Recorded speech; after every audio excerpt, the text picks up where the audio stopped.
una vez trabajé, recuerdo, con una persona que se había dedicado a la docencia durante la mayor parte de su vida, ¿no? Entonces yo le pregunté, bueno, ¿quién eres? Y me dijo, soy maestra, pero tengo una confusión en este momento porque se acababa de jubilar. Entonces, como se acababa de jubilar, ya no tenía que ir a dar clases, entonces entró en un conflicto con su persona, porque si yo soy la maestra, la profesora, y ahora ya no tengo que dar clases, ¿quién soy realmente? ¿No?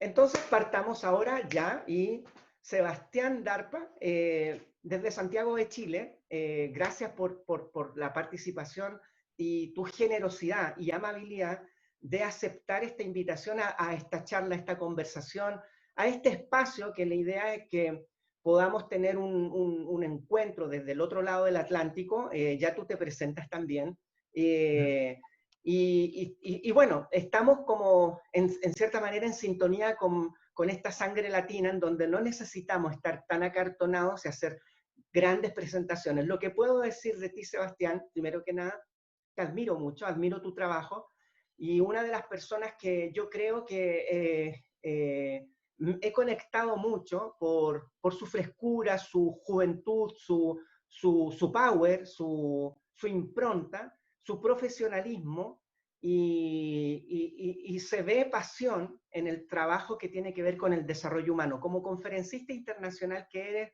y te dedicas al desarrollo humano y todo lo que tiene que ver con terapias y lo que es el desarrollo de las personas, veo que hay gente que te está mirando, siguiendo y que tiene relación con un compromiso en su desarrollo personal, en su desarrollo de habilidades, no solamente habilidades duras, sino que también habilidades que son las blandas, las que están dentro de nosotros y que necesitamos poco a poco ir desarrollándolas. Un tema de hoy día, y el tema que queremos conversar con Sebastián, es más que nada lo que tiene que ver con el tiempo en que estamos viviendo. Sebastián, si me permites, solamente me lo permites, yo quiero leer algo que anoté el otro día en un documental que vi de Ana Frank. En ese documental, Ana Frank, en su diario de vida, el querida Kitty, puso lo siguiente: me es imposible construir cualquier cosa desde la base de la muerte, la desgracia y la confusión. Comparto el dolor de millones de personas y sin embargo, cuando me pongo a mirar, pienso que todo cambiará para bien, que esta crueldad pasará y que la paz y la tranquilidad volverán al orden mundial. Mientras tanto, tendré que mantener bien en alto mis ideales. Tal vez en esos tiempos venideros a donde yo pueda llevar a la práctica todo lo que yo he estado pensando y soñando. Ana Frank. Sabes que yo, frente a estas palabras, Sebastián, y dándole el puntapié inicial a estos 90 minutos, capaz, no, a estos 45 minutos de primer tiempo, estoy pensando que el leer ese diario de tantos años atrás, donde hubo un confinamiento, ojo con eso, donde esta familia está confinada por más de 2 años en situaciones muy, muy distintas a las de ahora. Fíjate las palabras de una pequeña adolescente que está soñando y esperanzada en ver un mundo mejor. Y quiero dar el puntapié inicial a este tema de la existencia y del sentido de la vida. Sebastián.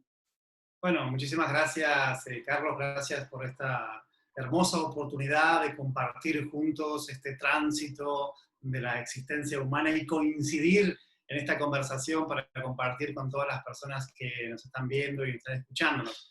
Es bonita la reflexión de Ana Frank, es preciosa realmente, y me lleva a esta conclusión de que muchas veces no somos capaces de cambiar las circunstancias externas, pero cuando eso sucede, nos vemos ante la responsabilidad de cambiarnos a nosotros mismos, de buscar recursos internos, de encontrar esas habilidades, incluso buscar dentro de la forma en la que percibimos la realidad, ¿no? Con esa esperanza quizás que Ana refleja en esas líneas de cómo podría ser un mundo mejor después de esto. Y también me lleva a la reflexión de, inevitablemente, después de toda situación de conflicto, de confinamiento, de crisis, viene luego algo mejor, un despertar. Evidentemente, ya sabemos que después de toda crisis hay una oportunidad que se da para las personas, en este caso para poder crecer, para poder evolucionar y para encontrar en su vida ese sentido, quizás, ¿no? El sentido de propósito, el sentido de misión, eso que para mí y desde la filosofía que yo trabajo es el motor motivacional más grande que existe en las personas. Y partiendo desde ahí, me gustaría que podamos desarrollar esta conversación. Bueno, justamente un poco te invito, Sebastián, ya que te hice una pequeña presentación, que cuentes un poco también quién es Sebastián, en breves palabras, cómo llegaste hasta este minuto del desarrollo de lo que significa tu trabajo y que, ¿por qué te lo pregunto, Sebastián? Te lo pregunto por lo siguiente, en general, por acá por Latinoamérica se te está mirando en todos los webinars que tú estás haciendo, de hecho ayer tuviste uno, y claro, uno ve al profesional, ve a Sebastián detrás de esa pantalla enseñando, dando esos tips, leyendo autores, etcétera, etcétera.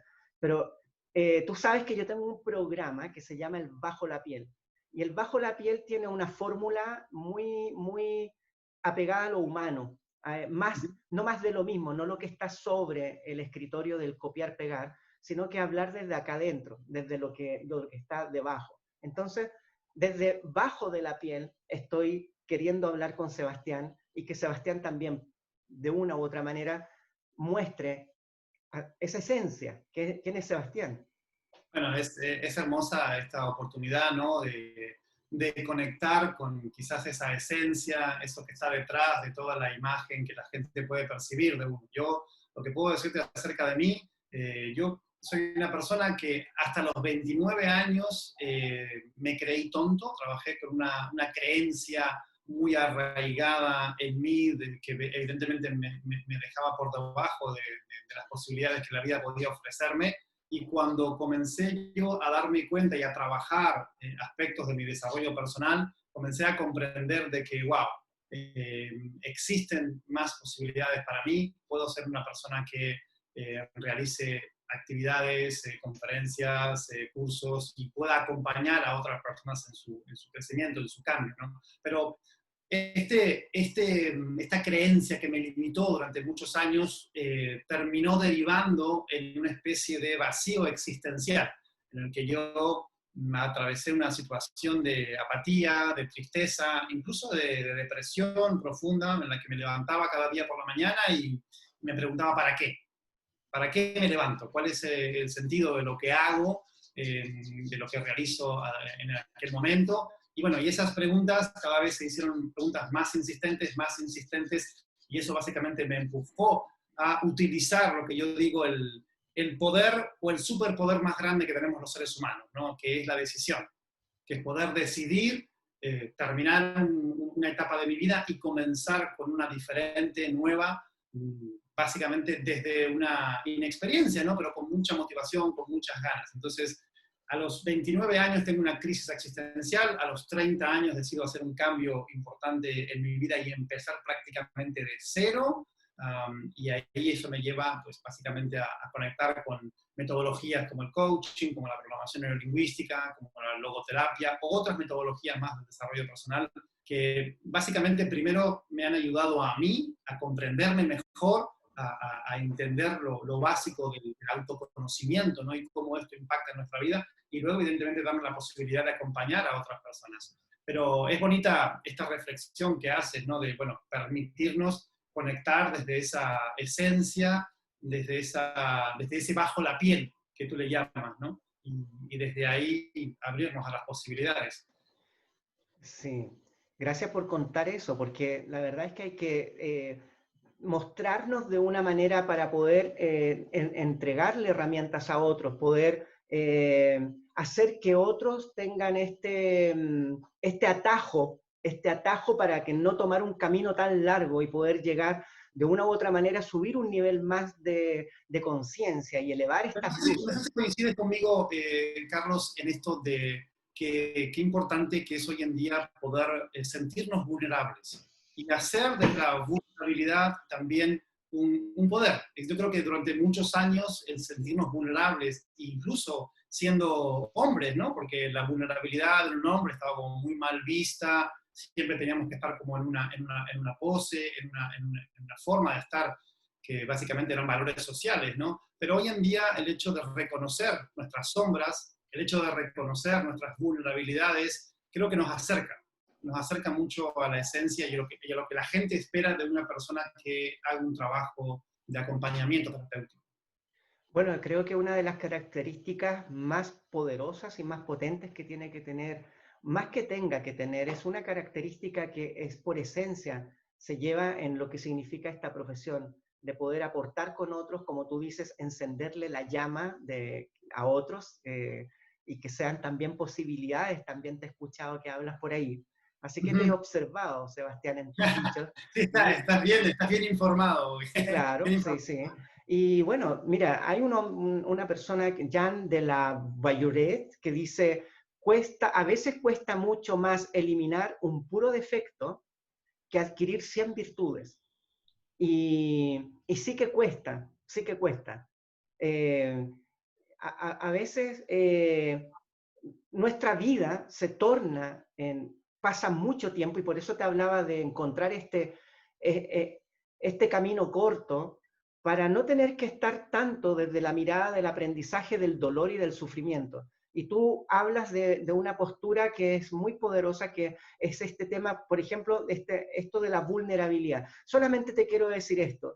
Hoy día, nosotros al vernos y al sentirnos de una u otra manera vulnerables, con incertidumbre, que no tenemos seguridad, no tenemos una seguridad como la que quizás teníamos, y también estamos viviendo inconscientemente, dentro de nuestro inconsciente, estamos viviendo estos duelos, no solamente o en cierta manera un dolor por la pérdida de un ser querido, sino que también hay duelos que tienen que ver con eso de la pérdida de libertades, de confinamientos, de ciertos encierros, presidios domiciliarios, que tenemos que hacerlos por cuidarnos, por una parte, pero también se están perdiendo trabajos, se está perdiendo estatus, y aquí te va, Sebastián. Eh, yo creo que antes de todo lo que estábamos viviendo estaba mucho esto del que, ¿quién eres? Y te empiezan a decir todo lo que haces. O sea, yo hago esto otro, yo hago acá, yo hago allá. No, ¿quién eres? Ah, ya, ok, ¿quién eres? Sí, mira, yo tengo esto, tengo. Pero hoy día está más a flor de piel hablar de quién eres, de tu ser, quién soy internamente. Y por ahí te dejo, Sebastián, porque sé Bueno, que tienes que decir mucho de eso. una pregunta muy profunda que al final me lleva a esta ecuación que tú conoces muy bien, ¿no? Que muchas veces hemos confundido y hemos hecho la ecuación al revés, ¿no? Es decir, queremos tener, hacer y luego ser.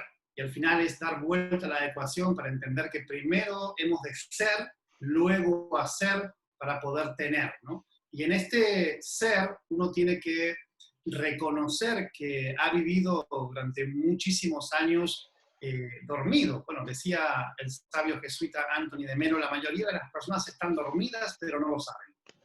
Nacen dormidas, viven dormidas, van a sus trabajos dormidas, incluso tienen hijos dormidas. La gran mayoría nunca alcanza a despertar a esto que llamamos la existencia humana, ¿no? Entonces, en este estar dormidos, básicamente yo lo llamo estar en una confusión de valores. Hemos confundido lo que supuestamente somos con eso que hacemos, que decías tú, ¿no? Una vez trabajé, recuerdo, con una persona que se había dedicado a la docencia durante la mayor parte de su vida, ¿no? Entonces yo le pregunté, bueno, ¿quién eres? Y me dijo, soy maestra, pero tengo una confusión en este momento porque se acababa de jubilar.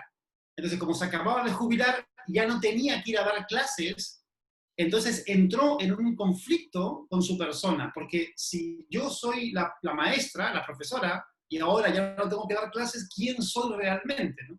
Entonces, esa identificación con lo que haces o esa identificación con ciertos valores sociales, como por ejemplo el hecho de tener que tener una familia para ser feliz, como por ejemplo el hecho de tener que tener cierto éxito social o estatus social para ser feliz, esos valores sociales han creado una confusión en nosotros. Y esa confusión de los valores puede arrastrarme a un vacío existencial. Vacío de decir, ¿quién soy realmente? Esta oportunidad que la crisis o la pandemia nos ha brindado es justamente esa, la de estar contigo mismo y comenzar a hacerte unas preguntas profundas en cuanto a, ¿esto es lo que realmente yo quiero hacer el resto de mi vida? ¿Cómo me defino como persona? ¿Quién soy realmente? ¿No? Y por eso brinda una posibilidad para nosotros. Pero justamente lo que quiero dejarte caer es, wow, estamos ante la pandemia, ¿es más una pandemia de vacío existencial? Yo pienso que sí. O sea, yo pienso que la epidemia más extendida en el mundo es el vacío existencial. Es esa sensación de ¿quién soy? Eso, Sebastián, te interrumpo porque justamente la Organización Internacional de la Salud ya está con predicciones de que el 2020, decían, hace ya un tiempo, que la depresión que está relacionada con el estrés, será la segunda causa de invalidez en el mundo. Entonces, yo no sé cómo están por allá por Europa, cómo están viviéndolo por España, pero acá el tema de, y no es por entrar en temas de corte o perfiles de tipo políticos, sociales, sino que simplemente sentido común. O sea, esto de estos modelos capitalistas, neoliberales, que nos hacen, de una u otra manera, nos compramos esos sueños en donde comemos para trabajar y trabajamos para seguir comiendo. En cierta manera, también lo conecto un poco con los objetivos de vida, con las prioridades que tenemos, con los estatus que nos compramos. En cierta forma, Sebastián, con esta predicción de la Organización Internacional de la Salud, ¿cómo estás viendo, justamente conectando con ese vacío interno? Bueno, esa, digamos, es una evidencia clara. Vale decir que, por ejemplo, aquí en España, el índice de depresión, evidentemente, es muy alto, pero solamente por ir un paso más allá, he de decir que en España, por ejemplo, se quitan la vida de forma voluntaria, es decir, se suicidan unas 10 personas al día. Lo que sucede es que estos datos no son datos que los reflejen los medios de comunicación, que siempre ha habido un cierto tabú por poner el foco de atención en estas cosas, pero eso está sucediendo. Occidente es raro, ¿no? Y es una cosa que a veces no comprendemos. Como, por ejemplo, Occidente, que ha generado todo tipo de medicamentos y todo tipo de soluciones, no ha erradicado la enfermedad. O sea, es curioso, ¿no? Parece que más cosas hacemos, más problemas aparecen. Entonces, ahí es donde yo quiero ir un poco a cuál es la cuestión de fondo. Y quizás es esa la que tú contabas de, ¿será que este modelo en el que estamos, neoliberal o capitalista, es el que de alguna forma potencia esa confusión de valores? Ese confundir y pensar que yo soy mediante lo que puedo tener o conseguir en la vida. Bueno, te diría que sin ningún lugar a dudas, es una de las evidencias claras de lo que deriva en ese vacío existencial. Ahora, otra raíz importante del vacío existencial es la falta de un proyecto a futuro. Muchas veces simplemente, como decías tú antes, trabajamos para comer y tenemos un día a día que termina siendo el día igual que el de ayer y un futuro predecible. Pero no tenemos un proyecto a futuro que nos entusiasme, que esté conectado con un propósito, con un sentido, con lo cual, sin ese proyecto a futuro, también eso deriva muchas veces en un vacío existencial. No sé si te resuena esto que te digo.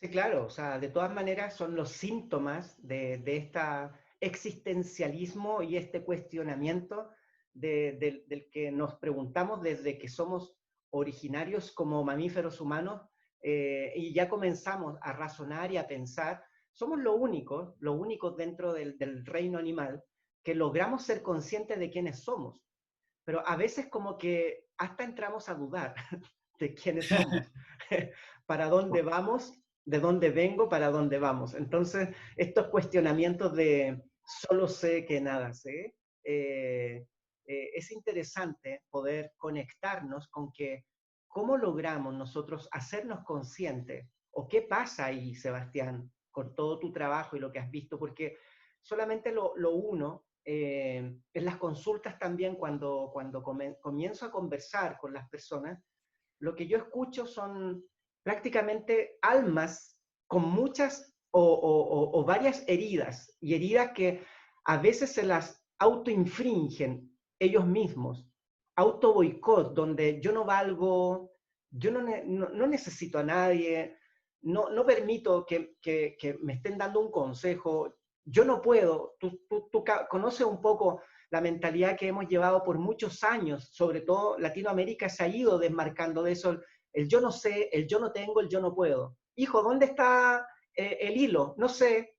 Oye, tienes que me preste, no tengo. ¿Me ayudas en esto? No puedo. Entonces crecemos con ese tipo de creencias llamadas por la PNL, Programación Neurolingüística, como creencias limitantes. Pero lo vemos a diario, o sea, está ahí, esa limitante. Entonces, Creo que es ¿cómo podemos fundamental. trabajar por ahí, Sebastián?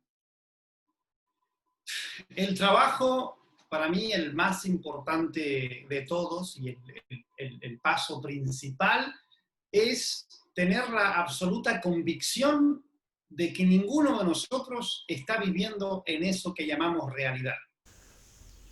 El primer paso es entender de forma profunda que todos vivimos en una versión de la realidad. Y esa versión de la realidad está creada por percepciones. Esas percepciones han sido moldeadas en nuestra primera infancia, en esos primeros 7 años de vida, donde nosotros hacemos una descarga de información de todo lo que está a nuestro alrededor, ya sea nuestra cultura, la sociedad, la religión, modelamos un poco el comportamiento de nuestros padres y lo que ellos piensan acerca de la vida. Entonces, el punto importante para la madurez en el ser humano es, punto número 1, reconocer que vives en una percepción de la realidad. Y luego comenzar a darte cuenta de que si esa percepción que tú tienes de eso que llamas realidad es útil, es efectiva, está ampliada o te está limitando en muchos aspectos. Y ahí es donde damos, wow, ¿cuáles son los modelos de realidad que yo acepté sin cuestionar? Modelos de realidad, hay un modelo de realidad que yo acepté en mi primera infancia, por ejemplo, de lo que es el amor de pareja o las relaciones personales. Hay un modelo de realidad que yo acepté sin cuestionamiento de lo que es el trabajo. Hay un modelo de realidad que yo acepté sin cuestionamiento de lo que significa la abundancia o significa la riqueza. Y así con todas las áreas de nuestra vida. Entonces, en el momento en el que yo comienzo a cuestionarme eso y me digo, wow, la gran mayoría de decisiones que yo tomé en mi vida no fueron decisiones conscientes. Fueron simplemente decisiones inconscientes que yo acepté sin cuestionar. Entonces, ese es un punto crucial para la sanación en la persona, en la que tú dices, quizás lo que me está enfermando no es tanto la realidad que me sucede, sino lo que me está enfermando es la percepción que yo he creado de lo que me sucede. Y a partir de ahí podemos comenzar a realizar un trabajo profundo de reprogramación, quizás de eso que tú te creíste en tu primera infancia. Hay wow, a mí me metí ya, Sebastián, me metí en la conversación de aquello, ya esto está siendo muy sabroso. Mientras hablaba, pensaba en lo que significa, por ejemplo, cuánto nos compramos también los estándares de belleza, los estándares de éxito, y a veces, Sebastián, se transforman en fantasmas que perseguimos incansablemente, pero en situaciones donde cuando nos miramos a nosotros mismos, hacia nuestro interior, qué es lo que nos conecta con lo real, con la paz, con la felicidad, a veces no están acordes o no son congruentes con esos estándares. Entonces, ¿cómo? Y acá te viene esta pregunta, Sebastián. Hablas de lo que somos programados. Acá de repente uno ve tantos cartelitos Facebook, del ayúdate que yo te ayudaré y 7 pasos para lograr recuperar a tu pareja y a tu amante en una semana. 4 pasos para dejar el estrés por siempre. 5 pasos para el éxito financiero. Y ese tipo ya parece MasterChef porque es una receta de cocina. O sea, echar 2 huevos y este ingrediente y ¡pap! Magia. Entonces se habla tan fácilmente, siento yo que hoy día hay un facilitismo de vender aire y de leer el horóscopo, aunque no tengo nada contra eso, simplemente te estoy diciendo que la vida ya la vida no es fácil, entonces vivir de estas recetas, entonces cuando te dicen, es que es fácil, mira, lo que aprendiste desapréndelo, como que uno dice, wow, o sea, lo que yo fui programado, deja de creerlo hoy, ¡pum!, hipnotizado y caíste en un estado de casi un lavado de cerebro. Me hace pensar también, Sebastián, con lo que estás hablando cuando Milton Erickson, que tú debes conocerlo muy bien del tema de la hipnosis, él habla de un experimento que hicieron en la Guerra Mundial, que a los soldados les hacían un experimento que se llamaba el lavado de cerebro. Y en ese lavado de cerebro era para que recriminaran o renegaran contra su nación, contra sus creencias, y les dio resultados por un tiempo, pero luego las personas, estos soldados, estos prisioneros, volvían de nuevo en sí y lograban nuevamente conectar con su familia, con sus creencias, y él se dio cuenta de que la única manera transformacional interna parte desde adentro, no de un efecto desde el exterior hacia nuestro, sino que desde adentro, desde cómo yo logro desmarcarme de cierto, es como el darnos cuenta, el milagro, el clic, ¡pum! ¡Wow! No era por ahí. ¿Cómo ves ese trabajo, Sebastián? Porque es un trabajo, no es una receta.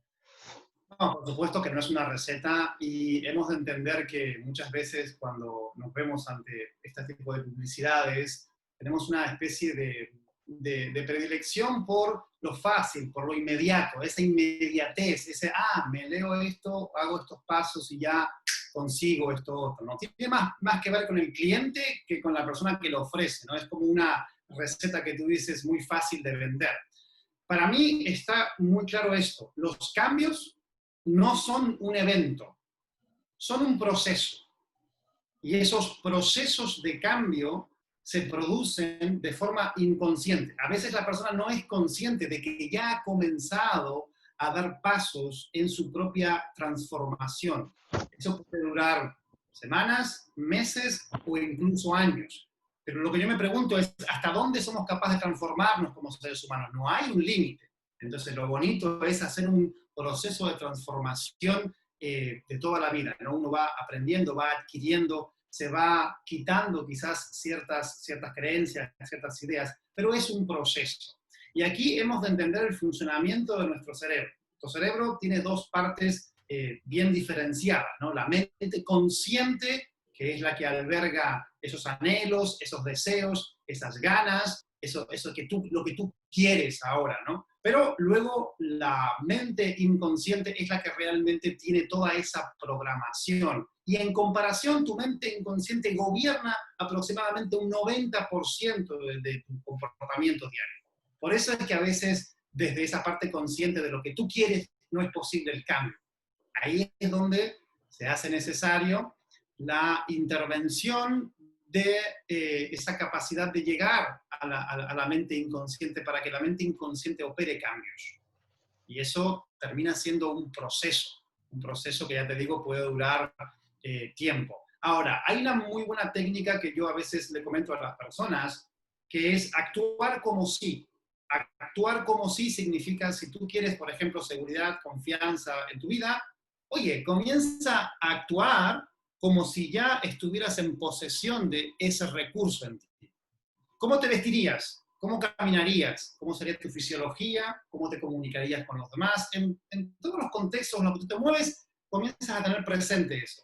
Una vez que integras eso, lo repites, y eso puede dar paso a un cambio. Hoy en día aprendemos o por repetición o aprendemos o hacemos una transformación a través de un proceso que requiere hipnosis. Y cuando digo hipnosis, simplemente es la bajada en tu frecuencia cerebral para que haya un acceso a la parte inconsciente. Son como los dos caminos que podemos tomar.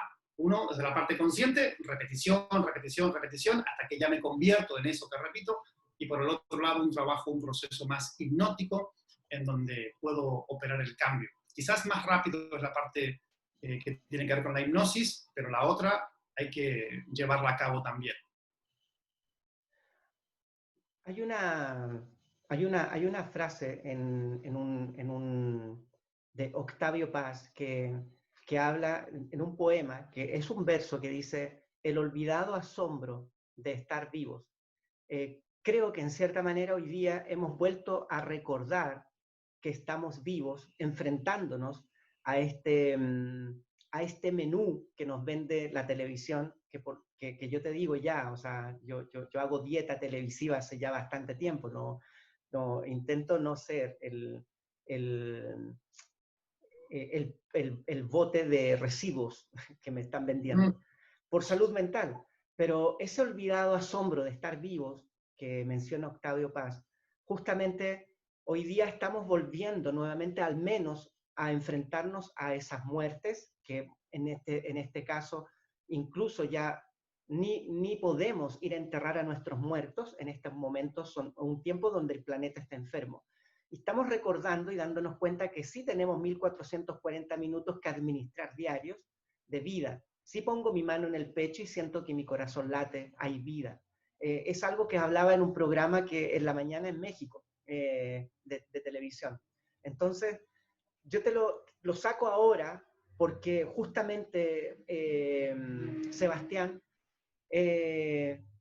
entrando un poco a esa conexión de lograr sentir ese agrado de la vida, el sentirme vivo, ¿qué nos podrías decir tú frente a eso en cuanto... Sabemos que no es un programa de recetas, ni una conversación que tiene que ver por ahí, pero sí existen los tips en decir: oye, mira, por último, desmárcate, porque tu cerebro ya piensa en cierta manera en negativo para poder sobrevivir, pero mira más un poco las flores, o sea, concéntrate un poco más en los pájaros, mira a tus hijos que están sanos, llama a tu madre que está viva, no sé. Bueno, fíjate que conectado a la frase que decías, preciosa, de Octavio Paz, me recordó una frase de Rumi que dice: vende tu inteligencia y compra asombro.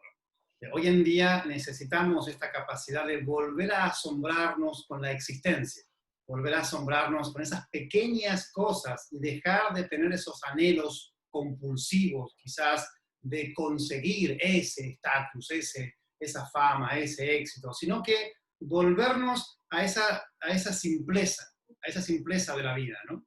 Y ahí hay varias cosas que podemos hacer. Y de hecho, desde la ciencia de la felicidad, porque básicamente estas herramientas o estos tips vienen derivados de un estudio que hizo Sonia Lidovinsky, que es una psicóloga muy conocida, encargada del Departamento de Psicología de la Universidad de Harvard, que los volcó en un libro famoso llamado La ciencia de la felicidad. Ella dice: hay pequeñas cosas, son actividades deliberadas que podemos hacer cada día, que son pequeñas cositas que nos acercan a una vida feliz, ¿no? Una de ellas, por ejemplo, es, oye, expresar gratitud. Expresar gratitud, ¿no? Y en este momento incluso te pregunto, Carlos, a ti, en tu vida, ¿por qué podrías expresar esa gratitud? ¿No? Y solamente piensa en tres cosas que son quizás cosas sencillas, no son cosas extraordinarias, pero por las cuales podrías sentirte realmente agradecido. Te pregunto a ti. Me lo preguntas. Sí, Sí, mira, sí, lo conecto con un ejercicio que hago. Tengo un bote de vidrio, ¿ya? Donde voy todos los días echando un papelito de algo bueno que me pasó o algo positivo en el día.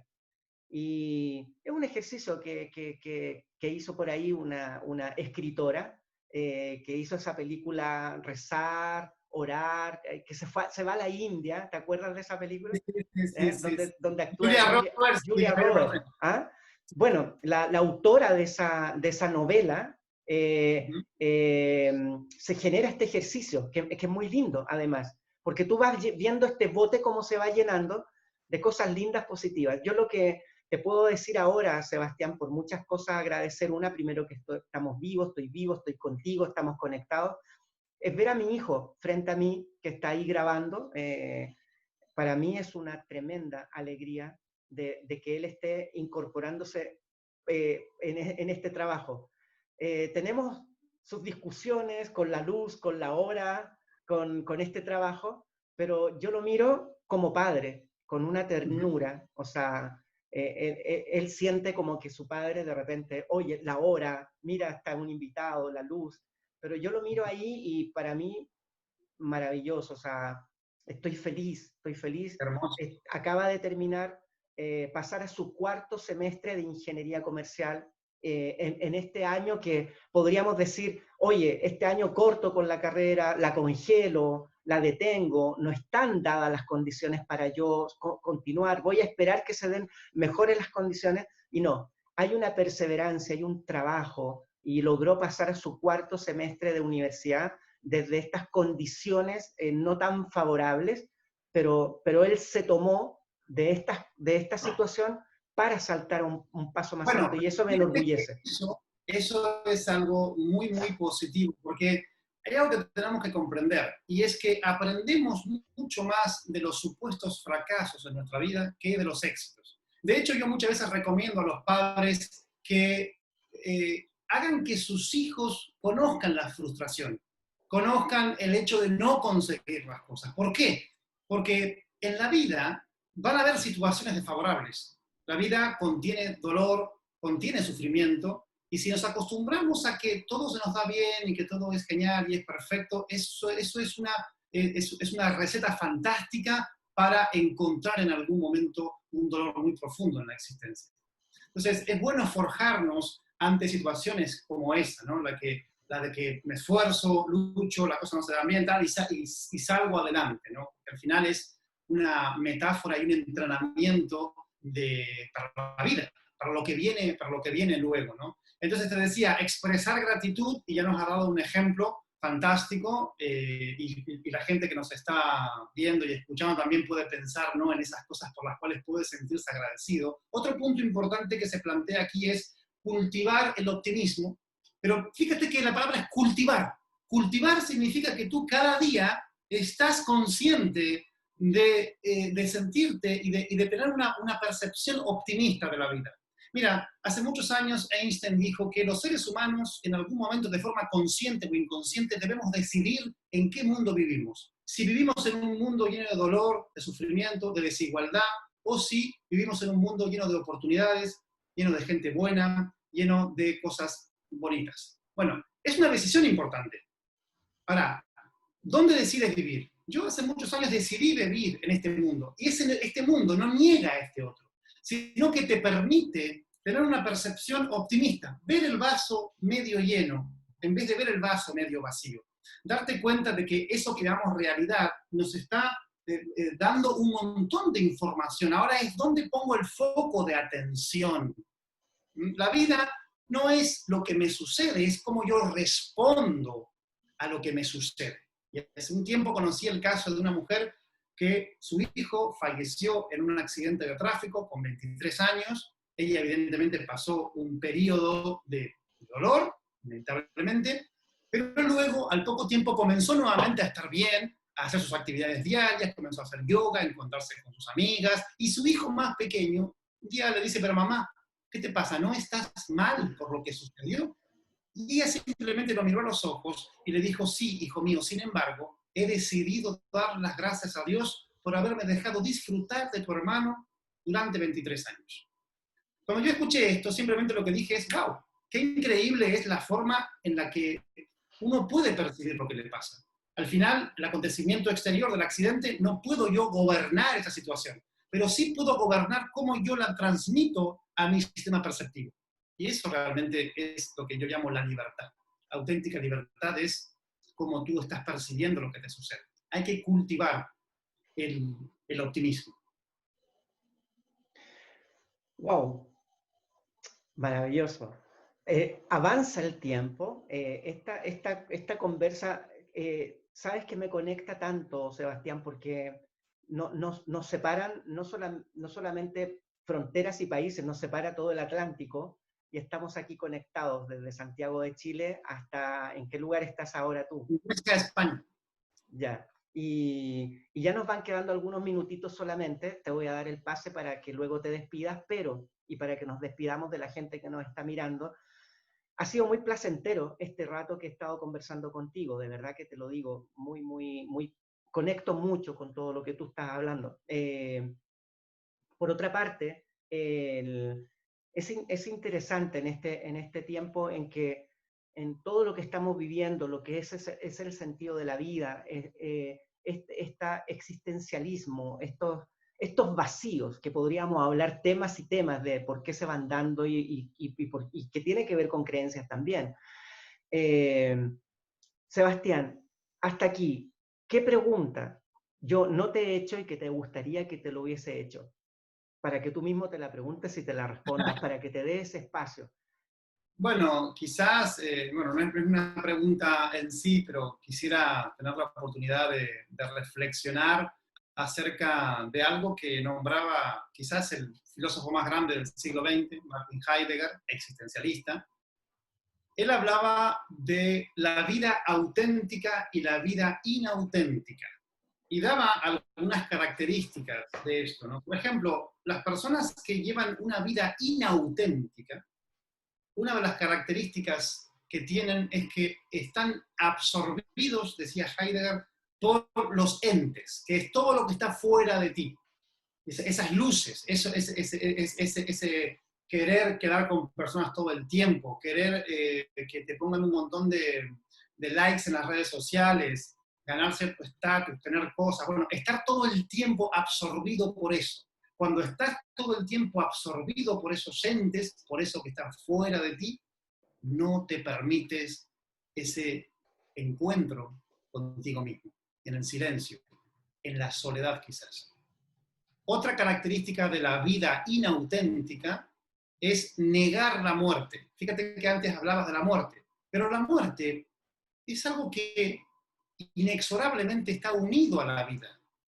Entonces, pensar que esto es algo que simplemente está por ahí no es útil para nosotros. Lo útil es cada día saber que la muerte está presente y es la posibilidad que anida en todas mis posibilidades. Hagas lo que hagas, estés donde estés, en cualquier entorno, en cualquier circunstancia, la posibilidad de la muerte está presente. Pero esto no debe ser visto como algo negativo, ni mucho menos, sino que tiene que ser visto como algo que me potencie, como algo que me impulse a poder tomar decisiones en mi vida. El hecho de saber que esta existencia humana es algo finito, es poderosísimo para tomar decisiones, para avanzar, para crecer, ¿no? Entonces, cuidado con eso, cuidado de estar todo el tiempo absorbido en los entes y cuidado con no tener esa conciencia de la finitud de la existencia. Más allá de que uno pueda tener la creencia de que uno continúa otras vidas, y me parece útil, sin embargo, esta existencia como Carlos Madariaga, con este aspecto, y esta existencia como Sebastián Barpa, con este aspecto, inevitablemente tiene un tiempo. Pero eso debe ser un impulso, una motivación. Sí, gracias Sebastián. Sabes que me hace pensar en ese proverbio chino que habla acerca del ser paciente, el saber también esperar su momento. Y ese proverbio chino dice, la paciencia es un árbol de raíz amarga, pero de frutos muy dulces. Y hay que, de una u otra manera, desarrollar también esa espera. Me acordé de una pequeña historia, muy pequeñita, de esa persona que estaba ahí esperando un cambio de vida, algo por qué soñar, seguir, y de repente a los dioses, al Valhalla, no sé a quién está orando, va y le pide, haz un milagro y para saber de que yo sí soy alguien, sí yo puedo esperar algo y te pido que mañana cuando yo abra las cortinas en la ventana, exista una rosa con una linda mariposa o una flor muy linda con una linda mariposa. Y yo con eso automáticamente me conecto para poder seguir teniendo una esperanza de vida. Al otro día se levanta, abre la cortina, ve la ventana y para su sorpresa lo que había era un cactus con un gusano recorriendo el cactus. Como decimos acá, puteó Sebastián de una manera. O sea, fue un enojo en como que la vida, más que sonreírle, la vida era irónica y le estaba dando una mala sorpresa. Lloraba desconsoladamente y se acuesta. Pasa la noche y al otro día nuevamente abre la ventana como para poder deshacerse de ese cactus y ese gusano. Sin embargo, se encontró que en el cactus había una linda flor y la mariposa. Solamente bastaba aprender a esperar un poco más. No sabemos cuánto más, pero llega. O sea, tener también esa esperanza. Y yo creo que justamente, Sebastián, creo que concuerdas conmigo, es lograr en nuestro trabajo que conectarnos a volver a tener ilusiones, a volver a tener esperanza. Esperanza es esperar, creyendo, con un ánimo de que sí las cosas van a ser distintas. ¿Sí? Y no solamente porque lo promulgo, lo promuevo o lo pronuncio, sino que porque también creo que después de cada noche, después de cada invierno viene la primavera, después de cada noche la naturaleza nos dice que sale el sol de nuevo. O sea, la naturaleza nos dice cada día que es un nuevo comenzar. Yo creo que es una hermosa metáfora la que contabas para llevarla a lo que está pasando dentro de nosotros y entender que todo lo que nos pasa afuera es un reflejo de lo que está pasando dentro de nosotros. Y la metáfora es hermosa en el sentido de decir, dentro de mí existe el cactus, existe el gusano, pero también existe la flor, existe la mariposa. Y es un proceso de transformación, un proceso que muchas veces precisa de esa paciencia, de ese enfoque y de entender que el éxito en lo que sea que quieras conseguir en tu vida es persistencia, es persistir, es seguir, es erguirse ante las circunstancias. De verdad, Carlos, me ha encantado este espacio contigo. Creo que podríamos tú y yo estar hablando horas y horas, ¿no? de estos temas, pero tenemos un tiempo limitado y me he disfrutado muchísimo de la conversación. De verdad, gracias. Para mí también ha sido un placer, Sebastián. Ha sido muy bueno el conectar contigo y gracias, gracias por tu tiempo, por tu generosidad, por tu expertise, por tu experiencia, por tu profesionalismo. Una vez más, ánimo en tu proyecto, en tu trabajo. Y aquí tienes en el otro lado del Atlántico, Santiago de Chile, un servidor. Así que muchas, muchas gracias. Esperemos que las personas que nos estén viendo en el instante que nos vean sea de mucho provecho, que creo que así va a ser. De verdad, muchísimas gracias, Carlos. Igualmente te digo que aquí tienes tu casa. Cuando vengas para aquí, para España, nos juntaremos y seguramente que tendremos la posibilidad de hacer algo presencial juntos, compartir experiencias. Y muchas gracias a toda la gente que nos está viendo y escuchando. Y de verdad, hasta la próxima. Recuerden, y esto es siempre el mensaje final que yo digo, estamos programados por nuestro pasado, sin embargo, no estamos determinados por él. Somos posibilidades. Gracias, Sebastián.